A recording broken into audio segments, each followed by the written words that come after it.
Bismillahirrahmanirrahim. Əgər oruç tutanın sinəsində olan bəlğəm ağız fəzasına çatmasa, o bəlğəmi udmağın heç bir eybi yoxdur. Yox, əgər o bəlğəm insanın ağız boşluğuna gəlib çatsa, ehtiyat müstəhəbb odur ki, o bəlğəmi udmasın, onu çölə atsın.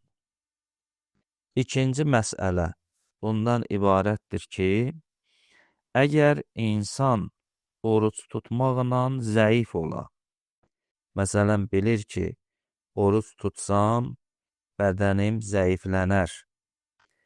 Bu zəifliyə görə görək, orucunu yeyə bilər, ya yeyə bilməz. Alimlərimiz buyururlar ki, xeyr, bu şəxs buna görə orucunu yeyə bilməz.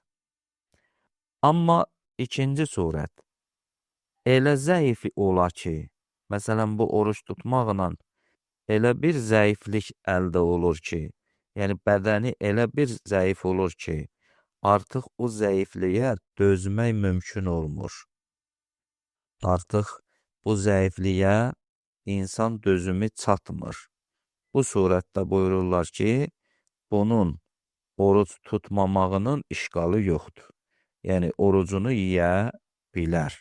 Artıq bu zəifliyi bir həddə çatır ki, bu zəifliyə bu dözə bilmir və adətən də, ürfüdə də belə bir zəifliyə dözüm olmur. Bu surətdə bəli buyururlar ki, bu orucunu yeyə bilər, oruc tutmaya bilər.